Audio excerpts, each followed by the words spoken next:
Abibank mbështet këtë episod. Ronela Hayati ka ardhur në podcast si një vajzë pranvere, e veshur me të bardha, me një fjongo që do më ndihmojnë se s'bën djemtë e mi të Baraka Production ta shohin fjongon tonë të bardhë. Ky aksesor kaq interesant. Po, në fakt, unë zakonisht vishem vetëm me të zeza. Po pra, s'të kisha parë. Kështu që sot thash ta bëjmë zemrën e bardhë edhe dukjen e bardhë. Ne nuk ishim takuar më përpara në jetën tonë, përveç se kur folëm për këtë podcast. Po njerëzit e tu të afërm të duan dhe madje e shoqërojnë gjithmonë atë me mbiemrin është e mirë e çmendura. Mua të jesh i çmendur në jetë më duket vlerë dhe interesante, se varet për çfarë e përdor atë çmendurin njeriu. E përdor për artin e tij, e përdor për të qenë kurajoz në jetë. Ti e ke përdorur mirë? Unë jam e mirë në jetën e përditshme dhe jam e çmendur kur ndizen ajo drita e kuqe, kupton? Edhe jam një njeri që guximin për ndoshta goxha gjëra ndonjëherë që në jetën e përditshme nuk e kam, e dhjetë fishoj në skenë. Në skenë. Edhe jam një njeri që jam krejtësisht e ndryshmja. Jam dy Ronela, edhe për mua ndonjëherë kjo është vështirësia më e madhe që has. Ndoshta keq kuptimi më i madh për ty. Po, balancimi i dy jetëve krejtësisht të ndryshme, i dy femrave, dy grave, dy vajzave krejtësisht të ndryshme.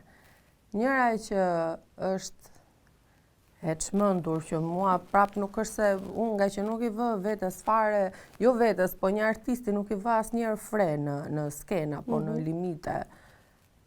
S'm duket as vetja ndonjëherë e çmendur, them s'është se po bëj ndonjë gjë shumë të habitshme, kupton, mua vetja nuk më surprizon asnjëherë. Ndërsa nga ana tjetër jeta e përditshme është shumë ndryshe, e imja është shumë e thjeshtë.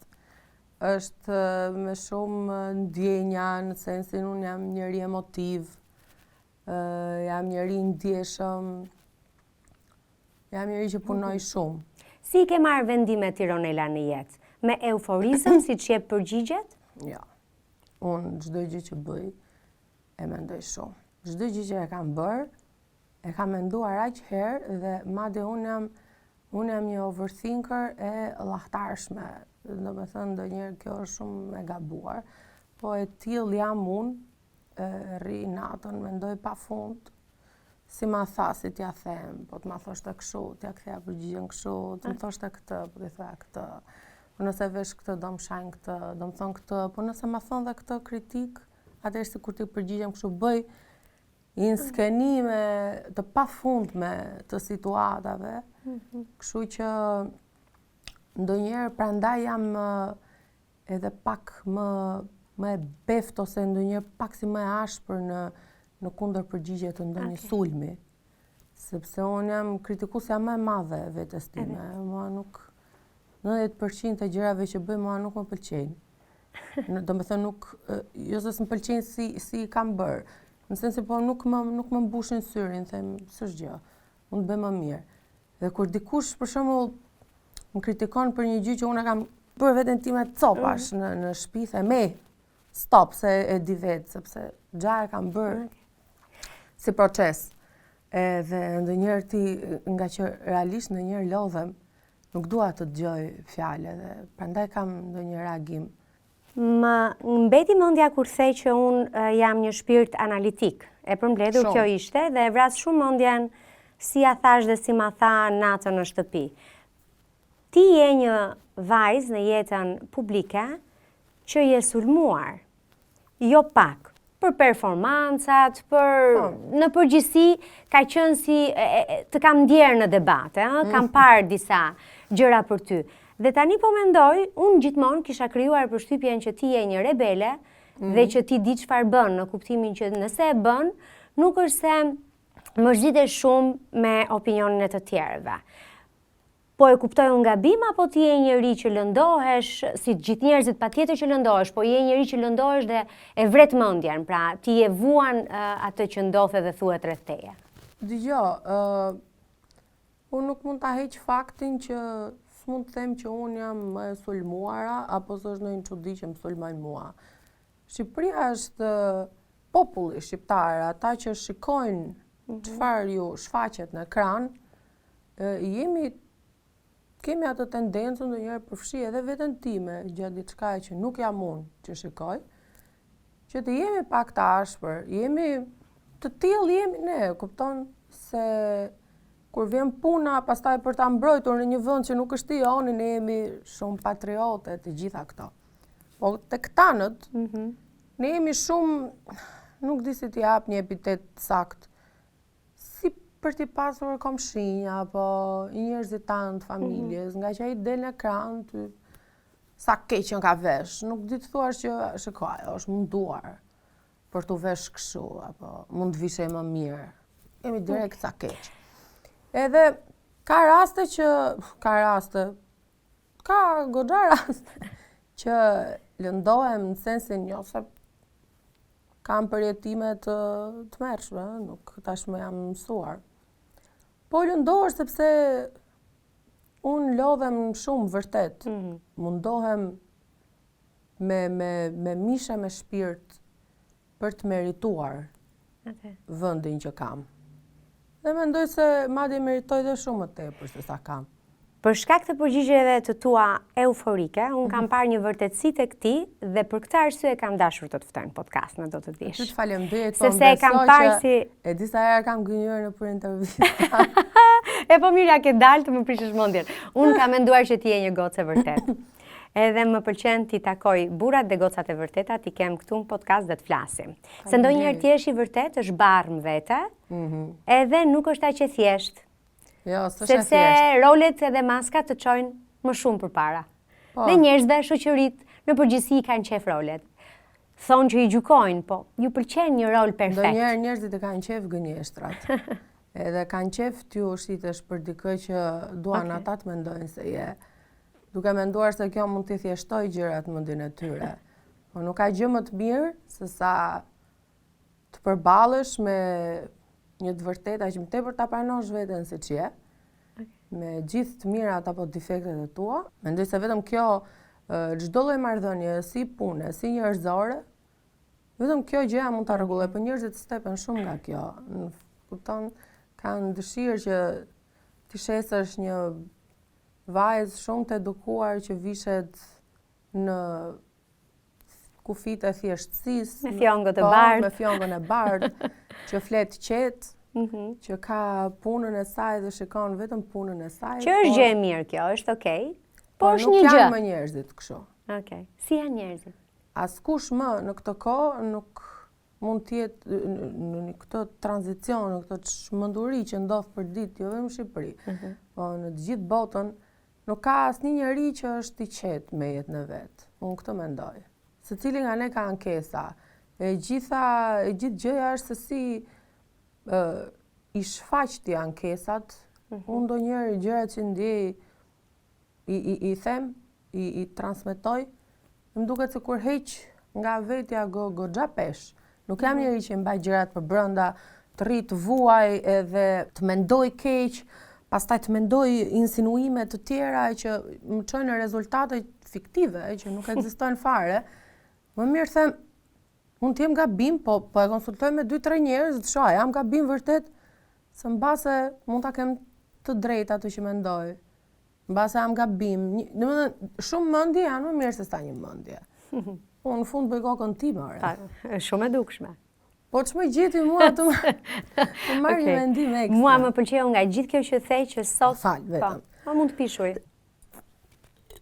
E kemi ujin a lajthiza, e kemi të mirë. I kam partner shumë të mirë, po i kam edhe në shtëpi, kështu që. Si do ta përmbledhje fazën në cilën ndodhesh në jetën tënde tani? Luftë. Jam në një luftë pikërisht për këtë balancën që Ronela e skenës të vazhdoj pa ndalur as një sekond nga çdo lloj sfide që ka kur fiken kamerat, që mund të jetë personale, shpirtërore, familjare, shëndetësore, çfarëdo lloj gjëje. Edhe, me thënë drejtën, kam qenë goxha e ngarkuar emocionalisht. Por, mendoj se përvoja e punës është ajo që ty të shtyn që të jesh shumë profesionale. Unë jam shumë profesioniste. Kush të ka trishtuar ty kaq shumë? Po nuk është se është thjesht ky presioni për shumë gjëra që ndodhin. Unë jam njëri që sa hap syt duhet dalë të punoj dhe të qesh. Edhe do të themi kalon. Jam unë ajo që i them të gjithë njerëzve që gjë se do kaloj, mos e vrit mendjen. Unë jam domethënë këshilltarja e gocave. Terapistja e shoqeve, po jo e vetes. Por ndonjëherë për veten vjen një moment që edhe kur merr mendime nuk di si t'ja bësh. Dhe mua kjo duke mos dashur të dalësh jashtë kornizave dhe të humbësh gjithë punën që je duke bërë, detyrohesh edhe futesh në një mekanizëm gati robotik. Ti po flet tani për ngarkesën e famës edhe fakti që je një këngëtare. Dëgjoj se kjo ngarkesa e famës këto janë. Dhe në Shqipëri mund bëhet i famshëm kushdo. Në Shqipëri mund dalësh të bësh një skandal në rrugë dhe dolen lajme. Edhe në Amerikë, kudo bësh i famshëm sot me njëherë. Kupton? Ideja është mua, kjo puna e famës nuk më... Jo, se kisha te kjo, e kisha te ngarkesa që t'jep fakti që ti je këngëtare dhe duhet të shkosh nga një klub në tjetrin, të bësh jetë nate. I kam pyetur dhe shumë kolegë të tu djem që kam patur, në fakt vajza nuk e kam patur aq të lehtë përgjithsisht. Se i bëni ato performancat bukur, po kur është puna për ndonjë intervistë, jo të gjitha kanë ndroj papritur, ndërsa ti më the po dhe unë e vlerësova. Pra është kjo jeta e natës, Ronela, kjo jeta e klubeve që të peshon? Unë jam në një status tashi që unë nuk është se e jetoj jetën e natës, unë punoj për jetën e natës. Mua më ngarkon puna, unë jam njëri që punoj për muzikën, unë nuk jam, mua nuk është se më lodhi ajo rruga rutin që ti mund shkosh në një koncert, nuk është se më lodhi e performuar, se ndonjëherë performuar t'jep kënaqësi. Edhe për ato 40 minuta, një orë që ti e në sken harron edhe gjën ndonjëherë më të keqe ose nëse je ngarkuar, performon shumë e mirë, kupton? Sa mirë. Edhe jep emocion shumë më tepër. Gjë e bukur kjo, dhunti, magji e madhe. Unë mbaj mend që edhe kam qarë në sken disa herë kur kam performuar, sepse nuk është se ty të kujtohet një gëzje të mblidhet sikur të del jeta para syve. Edhe në një moment që je keq, që ndihesh kështu si që nuk e ke vetë besimin aty, ku duhet, sepse gjithve na bie vetë besimi një moment, sado që dalim me parrulla, kupton? Një moment që mbase nuk ndihesh e vlerësuar sa duhet nga njerëzit që ti do të vlerësojnë, ke një tur me 2000 veta që vërtasen Ronela, thua por unë nuk jam keq. Kjo është gjëja që unë nuk mund të heq dorë asnjëherë nga muzika, sepse mua kjo gjëja më ka mbajtur shpirtin gjallë në momente shumë të vështira të jetës time. Njerëzit, vetëm publiku, edhe unë jam këngëtare turmash, unë jam këngëtare publiku, nuk jam këngëtare jurish. Nuk kam qenë ndonjëherë këngëtare që ka marrë gjithmonë shumë çmime të parë edhe shumë trofe dhe pastaj s'm ka ardhur asnjëherë në koncert. S'është edhe kjo. Unë ka marrë shumë dashuri nga njerëzit. Ti je këngëtare e njerëzve. Po. Edhe nuk ka gjë më të bukur se sa kjo. S'ka gjë më të bukur se sa të duan gocat. Edhe se çunat atje janë. Atë punë kanë. Ideja është gocat. E vërtet. Edhe në një botë që ndonjëherë femrat me njëra tjetrën janë ato boksierët më kundërshtare. Më të forta. Unë më ka dhënë jeta një fat që unë ka marrë shumë dashuri edhe nga gocat edhe nga një publik pak më delikat, siç janë femrat. Babi nga atje lart, mendon që është krenar dhe i lumtur tani për ty? Babi është njeriu që ka qenë gjithmonë krenar për mua. Edhe unë dua të punoj edhe t'ja dal, si që thosht ai, vetëm me forcat e tuja, jo vetëm për të menduar se ai do ndihet krenar për mua, po për të pasur një paqe me veten, se gjithë ai burr me shumë rë, shteti dhe një baba i mrekullueshëm, nuk ka sjell në jetë një fëmijë kot. Si ka ndikuar fakti që ti ke qenë një fëmijë i vetëm? Të ka dhënë ty kjo, Ronela, tani që e mendon, më shumë vetbesim, ndoshta një lloj një farë rebelizmi, për të mbase dy prindër që kanë patur vetëm një fëmijë, gjithë dashurinë, gjithë vëmendjen tek ai. Si ka ndikuar kjo? Ndonjëherë edhe nuk e kam dashur këtë gjën shumë. Sa ata kanë qenë shumë të përkushtuar, nuk më kanë përkëdhelur kurrë, veç në sensin e keq të dalës jashtë limite. Po hipervëmendja. Po, por një kujdes i çmendur që vazhdon të jetë. Nga mami. Absolutisht. Unë jam njeri pak vetmitar. Unë nuk e kam problem fare të jem vetëm. Sepse dua që atëherë kur të kem shoqëri, të kem shoqëri të mirë, që të kënaqem, të kem njerëz që çfarë do që të flas. Mos më merret për keq mua kjo gjë, më ngurtëson shumë, ta di që mund të flas diku te njerëzit e mi dhe të më marrin fjalët për të paqëna ose me kuptimet që duan ata, kam dëshirë të jem e lirshme. E besuar. Po, tek njerëzit e mi. Dhe kjo vjen shumë edhe për faktin që unë jam vajzë e vetme, sepse duke mos pasur një motor apo një vlla që ti mund të krijosh një raport që unë nuk e kuptoj, sepse nuk e kam pasur, edhe unë gjithë atë dashurinë i kam shpërndar tek shoqëria ime të miqtë. Po mirë thonë, familja që zgjedhim janë miqt. Familja që kemi është ajo që na bie. Po, as diskutohet. Edhe unë kam miqësi shumë të mirë. Ke shumë shoqe? Unë njoh gjithë Tiranën, kam marrëdhënie me gjysmën e qytetit. I ke të gjitha të ngushta? Por të ngushta kam pak. Më the që të pëlqen vetmia, jeton vetëm tani apo vazhdon me mamin? Jetoj me mamin.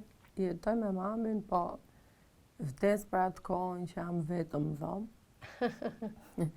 Vdes të kem një ditë që mos më bjerë asnjëri telefonit, nuk dua të jap fare llogari. Në dorë ke, mund ta bësh.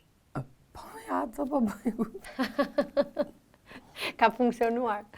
Po, ka funksionuar, po ka momente që presioni me mamin, ajo dashuria me mamin dhe një raport disi me presion që dhe e ke shpjeguar, dhe e ke thënë ndonjëherë, vazhdon? Po, mami më shumë konservatore. Mama ime është një pedagoge që mua më do më shumë se çdo kush njeri në këtë botë, por nuk ndalon me kritikat e saj si një peshore që është në horoskop. Një njeri që çdo gjë e vë në balancë, Ronela, nëse bën këtë, po sikur të mos bësh këtë. Si t'u përgjigj kur e more në telefon nga Eurovisioni? Tha, lëre. Jo, Ronela, se si ta tha? Nuk kam folur, më ka çuar një mesazh, kishte ajo performanca ime, Ronela, tha. Po është gëzuar shumë kur kam fituar festivalin. Edhe unë e mbaj mend që sa kam marrë kupën, kam vrapuar direkte ulset portokalli të fallatit kongresit. Ishte aty mami. Ishte atje. Knaq shumë. U hodha direkt, fitova. Po, është kritike, po edhe ajo nuk, tani nuk doj që unë ta lë muzikën. Po sigurisht, pse? Thash një ditë hame mami, se për shembull mami ka qenë gjithmonë ajo që thoshte Ronela, boll ndalo më me këtë, profesion, të çmendur që ke zgjedhur, dhe vazhdo bëj një punë 8 orare, 8 me 4. Çfarë puna për shembull? Po sepse unë kam qenë nxënës absolute në shkollë. Ministre e transporteve. Për shembull. Për shembull. Edhe na transporton të gjithë. Do ta kishe bërë shumë mirë ti se. Po, unë jam shumë e rrept në punë, por nuk do ishte puna që do të dashuroja të bëja. Në fakt ta ka kërkuar një mashkull ty në funksion të lidhjes që të lësh muzikën? Jo. Asnjëherë. Nëse do ta kërkonte, si do përgjigjeshe? Apo thjesht do zhdukeshe? Dëgjoj. Se pyetje se është kollaj të thuash jo ose po. Po pra? por nuk dua të them as varet kush do ishte, se pastaj bëhem shumë dependable kështu nga ëndrat e mia. Mua ai që do më ketë në krah, luma ai, do me thënë. Mua më njeh artiste, më njeh këngëtare, më njeh duke kërcyer, më njeh duke kënduar, më njeh duke bërë ato performanca, duke dhënë këto përgjigjet euforike, të drejt për drejtat, këto fix. Edhe ai do të ketë fatin të njohi edhe për atë që jeti në të vërtet. Kur fiken dritat. Kështu që është goxha rrugë e këndshme ta bësh. Të pëlqen ideja e familjes, se mendon të një familje me shumë fëmijë, me një, se zakonisht këta fëmijë që janë fëmijë të vetëm, duan familje me shumë fëmijë. Jo, nuk dua shumë fëmijë. Okej, gabova. Po familja më pëlqen, familja është e shenjtë. Në këtë periudhë që është bota, nuk ndaloj së thëni këtë, të arrish të gjesh një njeri që të mposhti frikën për të dashuruar, është gjëja më e bukur që mund të zgjedhësh sot. Sot të gjithë njerëzit kanë frikë, të duan. Dashuria sot është bërë një lojë që është e gjitha kush duron më shumë pa të shkruar, kush do më pak fiton, kush do më shumë është i çmendur dhe i ngjitur, dhe unë nuk jam fare dakord me këtë. Por me sa duket ti je vetëm në këtë moment në jetë se dikush ka patur frikë nga dashuria. Kështu e kuptova unë, kështu e bëra unë sintetën. Ashtu e bëre ti. E bëra me njëherë. Dëgjoj, unë jam njeri shumë hermetik për jetën time. Kam kaluar dhe ato fazën e portaleve, që dilja atëherë kanë qenë gazeta. Përfundoje në për kopertina gazeta. Vajze vogël ke qenë, shumë mirë. Edhe s'kam qollosur asgjë nga ato, përkundrazi, sot e kësaj dite më prishim punë. Në sensin që prap nuk ka pas ndonjë gjë të madhe, kupton po. Ndonjë hata, absolutisht. Po. Edhe kam vendosur që jetën time ta kem shumë të mbyllur. Më mirë nëse njerëzit mua më komentojnë ku di unë për peshën, apo si kërcen Ronela, apo sa transgresive është Ronela nëpër klabe, le ta marrin këtë gjën që duan pafund. Nëse këta njerëz duan që unë po çmendem sepse atje gjejnë një lloj gëzimi në të shkruar, në të shfryra dufi nëpër komente, unë ja u jap shumë mirë këtë gjën. Por tek ajo pjesa që si jetoj unë me kë në shtëpi, çfarë ndodh me mua, gjithë problemet e mia, unë nuk i kam bërë kurrë publike, ka shumë vite. Me siguri e keni dëgjuar shprehjen bëni parat tuaja të punojnë për ju. Një nga mënyrat për të realizuar këtë është nëpërmjet obligacioneve korporative. Përmes shërbimit të nënshkrimit të ABI Bank do të ofrohet mundësia për të investuar në obligacione të emetuara nga kompani të njohura me emër dhe të suksesshme në tregun vendas. Ky instrument financiar mund të ndihmojë në diversifikimin e portofolit tuaj dhe të ofrojë norma interesi të cilat mund të jenë tërheqëse në varësi të kushteve të tregut. Vazhdoni që ndroni me episodin. Si je ti kur në një raport? Je liberale, je sportive, je një shoqe e këndshme, apo je edhe pak xheloze, pak posesive? Jo, nuk jam posesive, jo. Unë kam shumë intuit, edhe nuk më djeg kot gjëja. Po kur të djeg, si e menaxhon, ku kupton diçka? Aman, mos lëret keqen. Se jo, e vuaj për veten se kam shumë inat. Më nuk më pëlqejnë shumë skenat, kupton që të dalë. Osa mirë. Pavarësisht se do kaloj dhe s'kaloj një moment që mund të bësh një sken vogël. Sken të vogël ti thua. Unë jam i kam dhe. Okej, kaq. Ja, unë jam njëri që e kuptoj, unë nuk jam fëmijë, unë s'mund të merrem për shembull me një njeri që s'ka pasur jetë, apo nuk ka jetuar, edhe do më dukej pa kuptim. Nëse dikush do të bëj diçka, e bën sa do posesive t'jesh, sa do e fiksuar t'jesh, nëse të do dhe pika. Çfarë vlerëson ti tek tiparet njerëzore? Një gjë që e vendos të parë në listën tënde, në listën e Ronelës. Cili tipar njerëzor vjen i pari? Burra dhe gra, çuna dhe goca. Mos bësh lajka kot, furçe kot. Mos jesh servil, nuk kam qenë kur servile, nuk jam lëpirë kërkujt asnjëherë. Të mbash fjalën që jep, ka shumë rëndësi. Të kesh karakter, të mbrosh atë që do, të mos jesh egoist. Unë nuk jam egoiste. Të vësh më shumë në punë zemrën, se sa trurin. Thonë që zemra është ajo që e lëshon trupin e fundit. Truri ikën para zemrës. Kështu që pse do ta vëm të parin e trurin. Arsyetim interesant. Edhe mendja ndonjëherë të bën të mendosh për veprime që zemra më vonë thua pse e bëra. Mendja është manipulative. Mendja është unë kam shumë inat këta manipuluese ta kam shumë inat arri në atë lloj situatash. Kupton, jam shumë njeri drejt për drejt. Çfarë raporti ke ti me Zotin? Besoj shumë. Mendoj se Zoti është fuqia që mua më ka shpëtuar në momente të parrëfyeshme. Asnjëherë. A do e thoje një moment të rrëfyeshëm? Mbase më vonë. Okej. Mua Zoti më ka ndihmuar. Domethënë ndonjëherë arrin njeriu aty dhe thua, ora ka Zot vërtet se jam aq keq dhe nuk po më bëhet asgjë siç dua. Por nuk je aq keq. Kupton, dhe kur je vërtet që ke nevojë për të, ai është.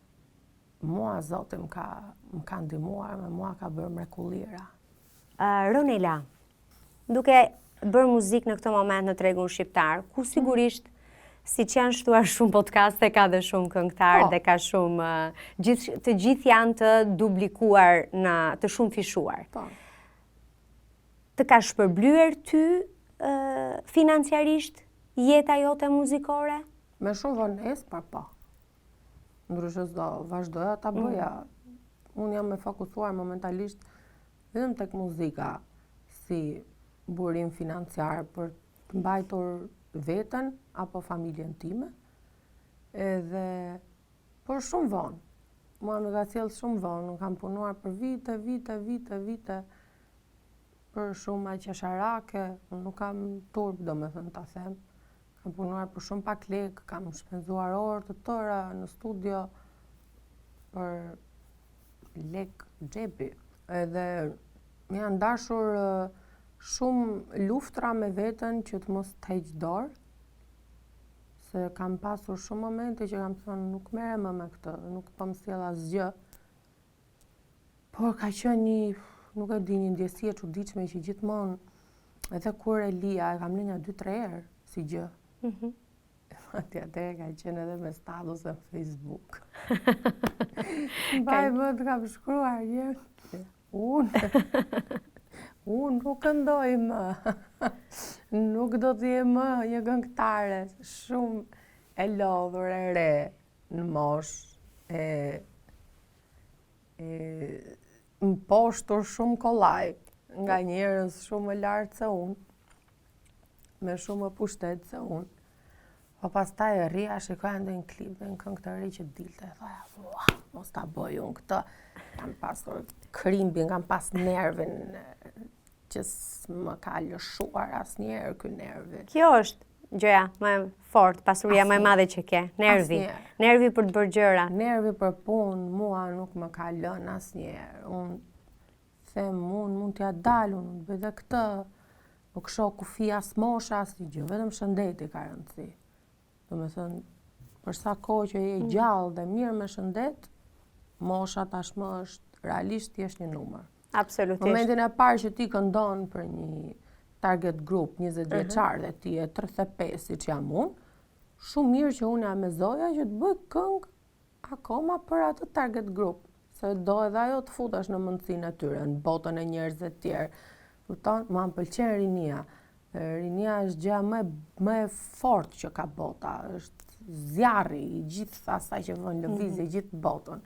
Edhe është kulminacioni i gjithë jetës tënde. Ku ka më bukur të bësh këngë për ta. Performanca ka qenë një nga pikat e tua të forta, si çdo gjë që është thika me dy presa, ajo të ka sjell edhe kritika, edhe sulme. Po, është idiotësi komplet, totale. Një pyetje që kam unë për performancën, se performancën nuk e bën vetëm ti, të njëjtat lëvizje unë ju shoh të gjitha vajzave që bëjnë muzikë sot, si në Shqipëri, si në Amerikë. Okej, ti i bën pak më shumë. Okej. Pyetja ime është, një njeri i talentuar, me zë të bukur, që bën një këngë të bukur, a i duhet vërtet kjo performanca? Kush e shpiku? Kush e futi kaq të rëndësishme performancën? Mos e futën pak këngëtarët që s'kishin shumë zë? Edhe mbuluan? Mbaj mend Elvis Presley që ka krijuar polemikat mëdha se kërcente si i çmendur s'ken, po ka pas zë. Mbaj mend Tina Turner që ka thyer shumë tabu me këmbët e saj të bukura, të gjata dhe të bukura, po ka pas shumë zë. Shumë. Mbaj mend Cher që ka bërë në vitet 70, ka krijuar skandale edhe në Amerikë, një vend totalisht liberal. Po vazhdon dhe këndon sot e kësaj dite. Vazhdon të krijojë dhe skandale. Di Michael Jackson që ishte një dhe i vetmi për mua. Nëse ti do ktheheshe për t'ja nisur nga fillimi, kujt? Jetës publike, jetës artistike, jetës si muzikante. Asaj Ronelës që duke që bën 80% të vetes tënde, si trupi si me ujin. Një pjesë të mirë e ke Ronelën artistike, me sa kuptoj. A ka gjëra që kur ishe preferon ti kishe bërë ndryshe? Me siguri gjithë kemi, gjëra që mund t'i kishin bërë ndryshe, po ndonjëherë ndodh kisha qenë pak më ftohtë në ca gjëra. Edhe me shpirt do doja të kisha bërë më shumë se ç'kam bërë. Sepse aq e kam pas mundësinë atëherë, financiare për shembull. Tani nuk e kam fare problem të bëj një klip, thjesht shoh right timing se kur duhet xhiruar. Atëherë ndërroja të bëja një klip dhe s'kisha lekët. Do doja shumë që, domethënë, nëse kthehesha, nëse do kisha mundësi, po ta thash Zoti di pse i bën gjërat edhe nuk ka asnjëherë fund për gjërat mira që do të krijosh. Sepse mua për shembull fakti që unë nuk kisha mundësi të bëja një klip, e kisha mundësi të dilja vetëm bëja një performancë një herë në vit në festival, unë gjithë energjinë time e nxirja atje. Edhe thoja, mbaj mend kur mblidhja balerinët, i kam thënë dëgjoni. Është hera e parë që unë marr pjesë në një festival me një këngë tamam që kam qef, kupton. Ne këtu duhet lëm nam sot. Do të thënë për ne, nesër duhet flasim kudo, sepse unë duhet të justifikoj këto shpenzimet që po bëj. Mentalitet VIP. Po, duhet më ftojnë koncerte patjetër pas natës së këtij festivali. Që po nuk dëgjuhat nga salla, ua. Nuk kemi qullosur gjë. Po mendime 20 vjeçaresh. Unë gjithmonë them dhe deviza e këtij podcasti ka qenë njeriu tek personazhi, jo personazhin tek njeriu. Dhe luma ata që e kuptojnë këtë. Dhe doja të flisja me njeriu Ronela. Dhe ke ardhur më mirë se sa mendon çdo kush tjetër. Ashtu, shiqyr. Falenderoj ty shumë. Të uroj më të mirat. Shëndet. E para. Edhe pastaj dashuri. Jo më se dashuri. Për jetën. Po për jetën po. Po vetëm suksese dhe marrë çfarë meriton. Abi Bank mbështet këtë episod.